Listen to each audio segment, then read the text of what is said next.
Introducing NASM One, NASM's ultimate membership program. Unlock access to everything your fitness career needs to succeed. Unlimited CEUs, free courses, access to our premium app, and exclusive discounts, all for $35 a month. NASM One is best-in-class tools, cutting-edge certifications, confidence in your craft, and everything you do as a personal trainer made easy, so we can achieve our greatest goals together as one. You're listening to the Peak Physique Podcast with Andre Adams on the NASM Podcast Network.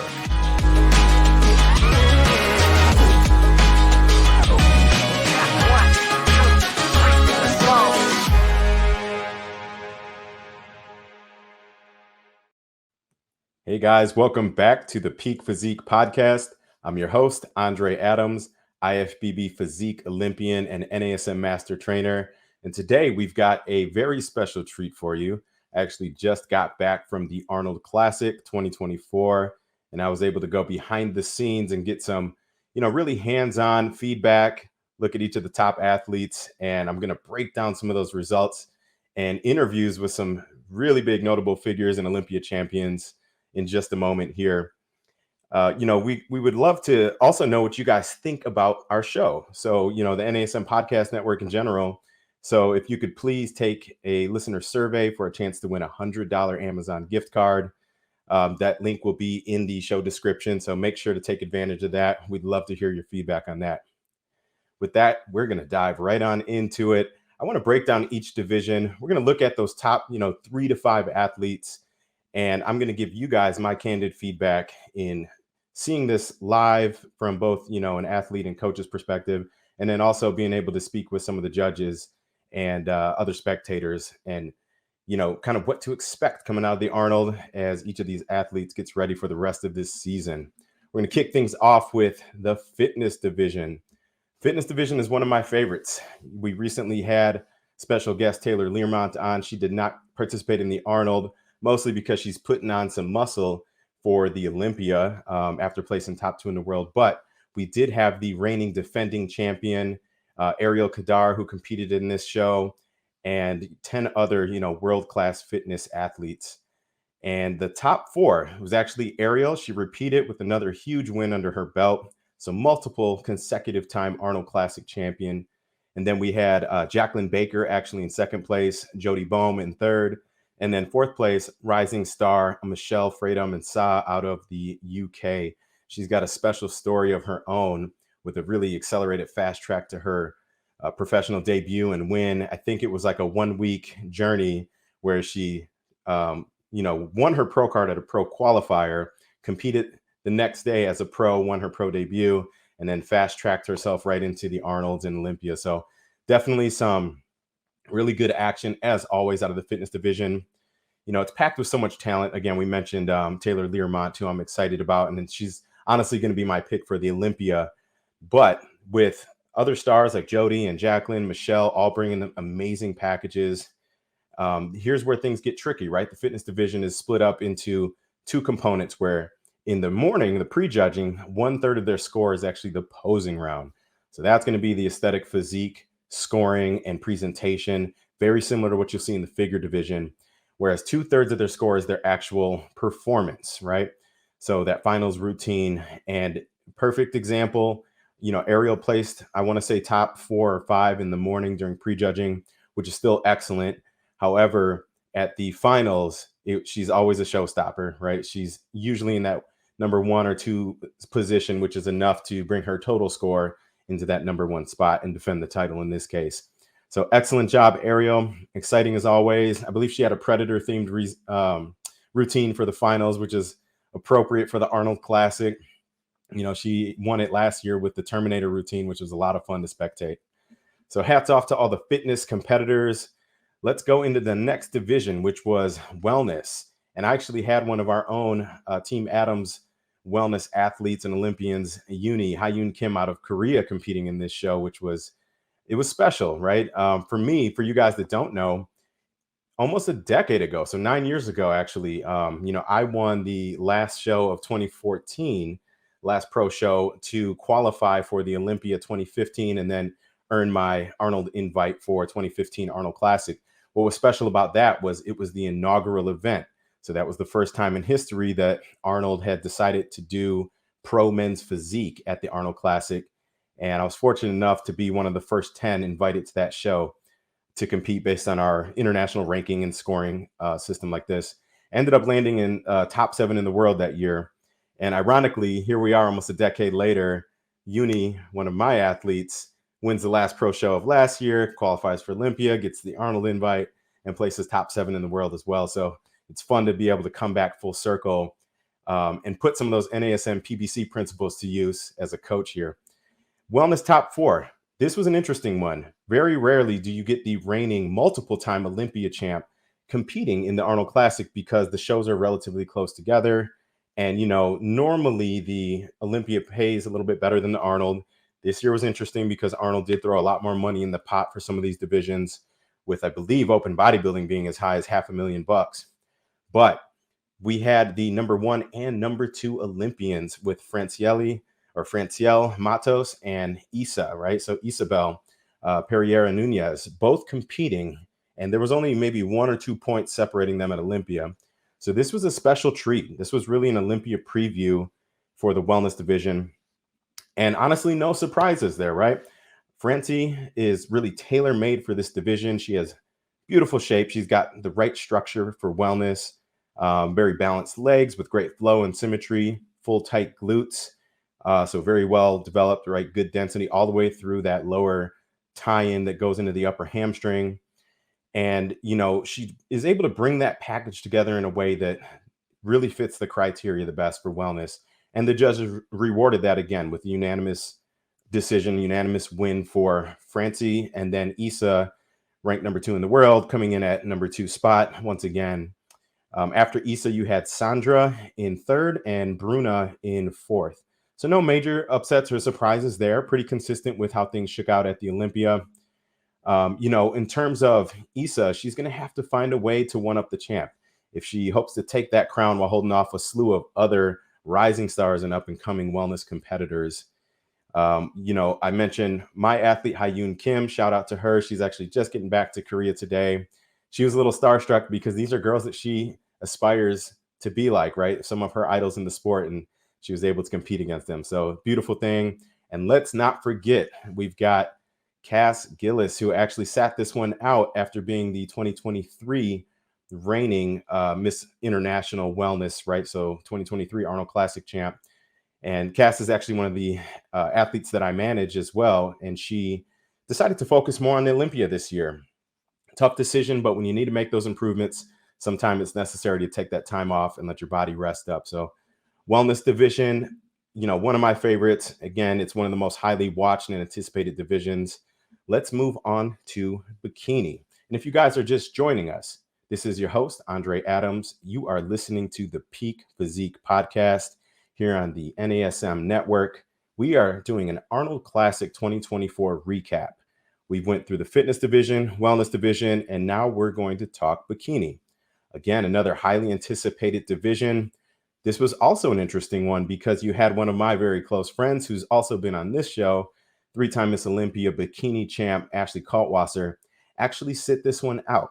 Not necessarily by choice, but Ashley earlier this year had an eye surgery. So she's still just finishing up her recovery and really getting back into the swing of her training. And that left some of the other, top stars. You had the defending champ with Laura Lee Chapados. You had, 2023 kind of rising star, we'll call her Amy Delgado, who had a monstrous first half of 2023, racking off several wins in a row. And then, you had the return of former Olympia champion Angelica Teixeira, right? A few years ago, somewhere around the pandemic timeframe, they actually grew their family, had a baby. And this was, I believe, her first time back on stage. So that was special to see. Bikini, this was a super tough one to judge. I felt like Laura Lee came into this one a bit more depleted than we normally see her. And she has struggled with that at some points in the past, right? With the changing criteria over the years, bikini is more about having that fullness, that good muscle density. We'll call it the foundation of muscle. but everything's got to flow well. You don't want to be too depleted. Certainly don't want to be dry or hard. You don't want any lines in the hamstrings.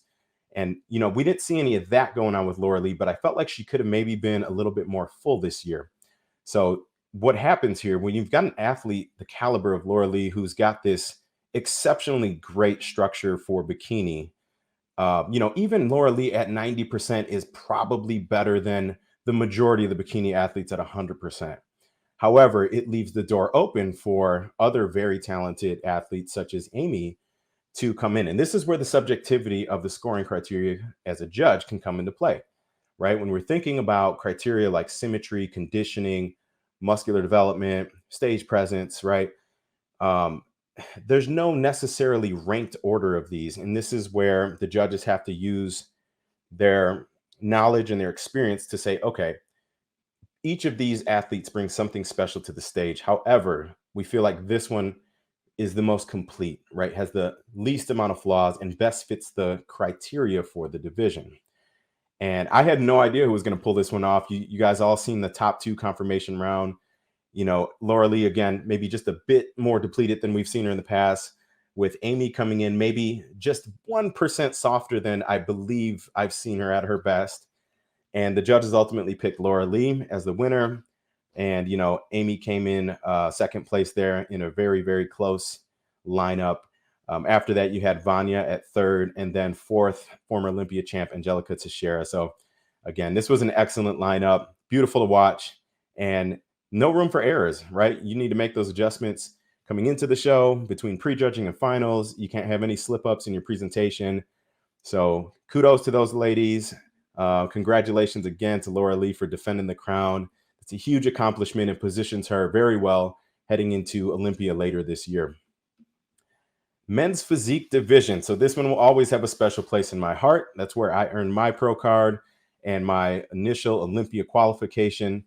And that division in particular has evolved so much since those days. We just talked about my experience and being one of the first 10 in the world to compete as a pro on the Arnold Classic stage for men's physique. And if you go back and look at those pictures, the best of the best, you had myself, you had guys like Sadiq Hatzovic, Jason Poston, and Matt Acton, all the original men's physique superstars. And if you compare that to today's lineup, it's a totally different look, right? The criteria has changed. So this is the importance of also staying up on trends. But you had Diego Montenegro come out victorious as the champion. Honestly, not surprised. Diego's been grinding for quite a while. And, you had Vinicius in number 2 spot, and then you had Victor Chavez, number 3, and then 4th, good buddy of mine, Kyron Holden, also got to grab a interview with Kai. Kai is actually the 5-time reigning defending Legion Sports champion and top Olympian. So it was interesting to see how these different physiques would stack up, who's going to bring their A game and peak out the best. My observations, Diego brought the best overall package to fit the criteria for men's physique. Again, it's not always the best physique that wins, but the one that fits the criteria the best. So you have guys like Kyron and a few others who honestly have more impressive physiques. However, Diego fit that mold the best with no major visible weak points, right? Diego also brought great conditioning, a really good V-taper, balance top to bottom, good muscle fullness, and then again, presented that in a way that was aesthetically pleasing to the judges and earned himself that number 1 spot. Now, the big question coming out of this show is going to be, is that enough to make him a threat and put him as a top contender at the Olympia? Time will tell, right? We'll find out. One thing that was interesting too is I ran into my former nemesis, but buddy at the time. We had a friendly rivalry in the early days, Brandon Hendrickson, right? Multiple time Mr. Olympia, men's physique and Arnold Classic champion. And we actually bumped into each other at the Pros gym, formerly Powerhouse Gym. If you've never been there during the Arnold week, it's an incredible experience. It's not a huge gym, but it's the nostalgia and tradition, right? Everyone who's everyone in the sport will go to the Pros. And Brandon and I caught up briefly there. He was there to check out the action, right? As he should. He's kind of sizing up the competition, probably supporting some sponsors out there and just, representing the sport. So men's physique, great turnout, really good showing. And I feel like the judges were very consistent in that top 5. Moving on, we've got the classic physique division, and this one was an upset. We had guys like Ramon Dino, Urs Kalasinski, right? We had Wes Vissers and then Breon Ansley, former two-time classic physique Olympia champ. And this was a toss-up coming into it. However, I do believe most people, if you're a betting person, most people were betting on Dino as an automatic fan favorite and winner, right? Just coming out of the back-to-back runner-up Olympia position, only to Chris Bumstead, right? Dino's been right on his heels for a couple years, and we're down to just some structural genetic things that he's working on. And you know what? Wesley Vissers actually pulled off the upset to take the crown and become the Arnold Classic champion, classic physique. And it was fascinating. You know, the crowd, there was kind of the big gasp, right? Because I don't think most people saw it coming. However, going back to who fits the criteria best on that particular day, I do think that Wes Vissers peaked out just right. He had enough muscle fullness, great separation through the quads, the legs, the glutes definitely come in a little bit more dry in condition, good detail and density through the back, and then just balance top to bottom, right? The other advantage, I'll say genetic advantage, that guys like Wes carry is just he's a very large frame. So he's a bit taller, very broad shoulders, so wider clavicles. And this sets you up, when you can match the legs, this sets you up for a really good X frame in the sport. And it's really hard to beat, even if you are a guy like Dino, who is just incredibly genetically gifted, right? Where you can pack on density, just very good, well-conditioned, mature muscle. But on this particular day, Wesley fit the mold the best. And, we've seen it happen in the past with Breon versus Chris Bumstead, where Breon has always had one of the densest and most impressive physiques in classic. However, the current criteria does not quite match the overall shape and flow of his physique anymore. So again, you can have the most impressive physique, but you've got to figure out what those criteria are, and it makes it all the more important to work with your physique coach and the judges to, tailor make your physique to fit the criteria for your division. Guys, if you're just joining us, this is the Peak Physique Podcast. I'm your host, Andrea Adams, and we are talking everything Arnold Classic 2024. We've got the most anticipated division, and we had a really, really good face-off between two of the top three in the world open bodybuilding. So let's just jump on into that. You had Samson Dauda, I'm going to say he's the most aesthetically pleasing open bodybuilder in the game today. And he was also the reigning defending Arnold Classic champion. Kind of brings back, Cedric McMillan or Shawn Rhoden vibes with the overall flow of his physique. And then you had Hadi Choopan, right? Former Mr. Olympia, also 212 Olympia champ. And you also have him as basically the people's champ coming into this show for the showdown. And Hadi, for those of you that maybe missed the Olympia, placed one position higher than Samson at the Olympia. But, here's the thing is, again, with Samson, he's kind of in control of his fate at these big shows. If he can come in with the proper conditioning, the proper dryness, I think he's got the total package to probably be number one in the world. But when you're going up against these elites, right, the best of the best in the sport, like Hadi and Derek Lunsford and these guys, there's no room for error. You can't sacrifice conditioning for size and vice versa. And this is exactly what happened, right? Coming into finals, there was a lot of debate. Who was going to pull this off? When you just scan down the line during prejudging, right away, Samson's physique stands out. He's got this incredible X-frame, very well-developed physique, not a lot of flaws. Again, the one limitation is maybe being historically coming in a little bit under condition. And we're splitting hairs here. We're talking about 1% to 2% under condition. Could come in a little bit leaner, especially through the low abs and the obliques. Could come in a little bit more separated, more detailed through the quads. Definitely could have better conditioning through the glutes too. I don't think he had any striations through the glutes. And then you take a physique such as Hadi, who's not as aesthetically pleasing, right? A little bit more blocky, but he is just peeled to the bone, right? He's much leaner, visibly leaner. He's much drier, and honestly just overall peaked out better. And, posing is pretty much a toss-up. These are two of the best in the world, so that's not an issue with these guys. But when we're talking about not presenting flaws, you don't want to have something that makes you stand out negatively. And that's where I think Samson dropped the ball. So Hadi was rewarded with that. I think the judges made the right decision there, and he won the Arnold Classic. Samson landed himself in number 2. We had Rafael Brandao number 3, and then John De La Rosa in the 4th place position. And again, this was a kind of Olympia preview, and I think it's a wake-up call to Samson because he could be Mr. Olympia right now. He's just got to nail that conditioning the way that we know he can. And it's hard, right? We're splitting hairs. You're starting to fight some genetics here. You're starting to get to that point where you got to think of something else. And maybe it's just the way he peaks out. I know on a recent bodybuilding podcast, I think his coach Milos was talking about balancing, a whole pizza cheat meal once a week in order for Samson to give him 95 to 100% of being on track or adherence throughout the rest of the week. So maybe it's as simple as that, right? Maybe they can figure out 1 or 2 small changes and get Samson back in that number 1 spot, as we all know he can. So hats off to these guys. I was able to see all of them backstage in the pump room before prejudging and finals, and they all look phenomenal. It's a really difficult thing to judge, and excellent job to each and every one of these guys. And then last but not least, we had Rajesh John unanimously win the men's wheelchair division. No excuses. These guys bring it. These guys are as well developed as any of the other pros in the upper body. And, these are the wheelchair division. So I love seeing it. I'm glad they brought this back. They also brought back things like the Masters Olympia, which is every other year, and it's fun to see these other divisions of bodybuilding where it gives people a platform and opportunity to push themselves and compete.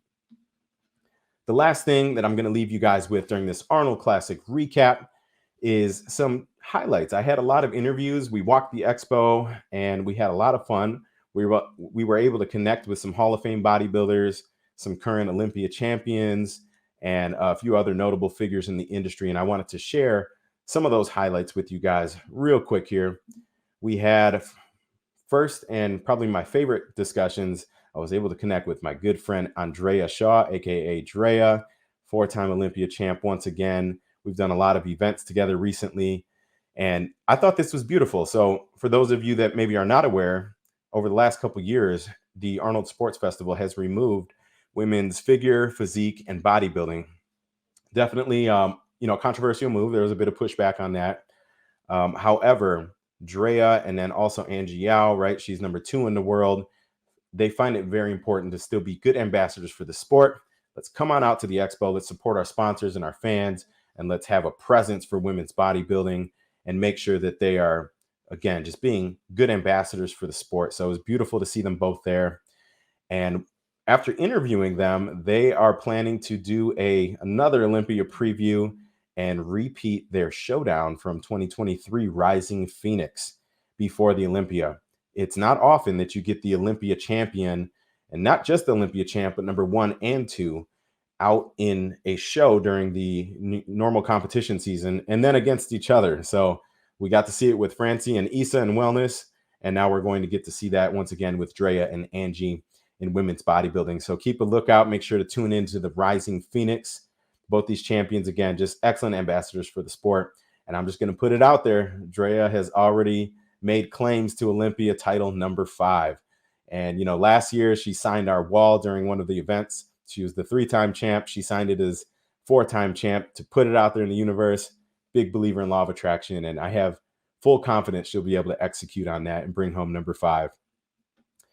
Kyron. So Kyron Holden, good buddy of mine. Kyron and I both have a lot of history at the Legion Sports Festival, which, back in the day, now I'm dating myself. You go way back, it was the Ferrigno legacy prior to Legion Sports. And, that's a show that actually put me on the map. It was my first pro show that I won, came back and participated many times as both men's physique, classic physique pro. And since then, Kyron has actually won the last 5 consecutive men's physique pro shows with an exclamation mark this past year by defeating the then Olympia champion, E. Banks, who decided to jump in the show. And that's a risky move for an Olympia champ. And, Kyron was able to pull off the upset, incredible victory over the champ, and really just make a name for himself, right? And keep him in that top mix at the Olympia. So there's some good stuff coming out of this one after catching up with Brandon Hendrickson. Brandon's also thinking about jumping in the Legion Sports Festival this year. So this could be another epic showdown. I'm definitely planning to be there. And who knows, maybe you'll see me dust off the board shorts and hop back in, since this is one of my favorite shows of all time as well. Back on the wellness front, Francielle told Arnold, I found this very interesting. During her Arnold victory interview, she told Arnold that she trains legs and glutes 3 times a week and her upper body 2 times a week. And we'll likely see her resting until the Olympia, unless there's maybe some special events or appearances. However, I always take notes when I'm listening to other really high-level athletes, because what you'll find is that the way that people train or diet or peak it can be so different. And we're talking about, let's take the top 5 in the Wellness Olympia. If we look at the way that they train, they might have completely different programming. And this is essential, right? This is where you've got that foundation and framework. Let's take something like PBC. That teaches us how to think and how to start developing a program that's appropriate for this specific division. But then we've got to get hyper customized to the individual. And I'll give you guys some examples. So Francie trains lower 3 times a week, upper 2 times a week. If we took 2023 Miss International Cass Gillis, Cass is training lower about 4 times a week, has not trained upper in 2 years because she's trying to optimize her proportions, balance, and symmetry for the wellness criteria. If we take Isa, in my interview with Isa, number 2 in the world, she actually does not train upper body, and she trains 1 ham and glute day per week and 2 glute isolation days per week. So you can see this vast difference in the programming, but these are all top 5 Olympians, right? So just keep that in mind as you guys are developing your own programs and protocols for yourself or your athletes. There's more than one way to skin a cat, and you got to do a little trial and error sometimes to see what works best for your body to fit the criteria. And, last but not least, if you guys are, again, just getting value out of this, if you're enjoying these types of episodes here on the Peak Physique podcast, all we ask is that you share this with at least one friend and spread the word. Also, don't hesitate to drop me a message. You can contact me, trainingbydre@gmail.com, or you can find me on Instagram, AndreAdams_official, and let me know what kind of topics you'd like us to dive into next and break down. Otherwise, we will see you back on the next episode of the Peak Physique podcast. Signing off.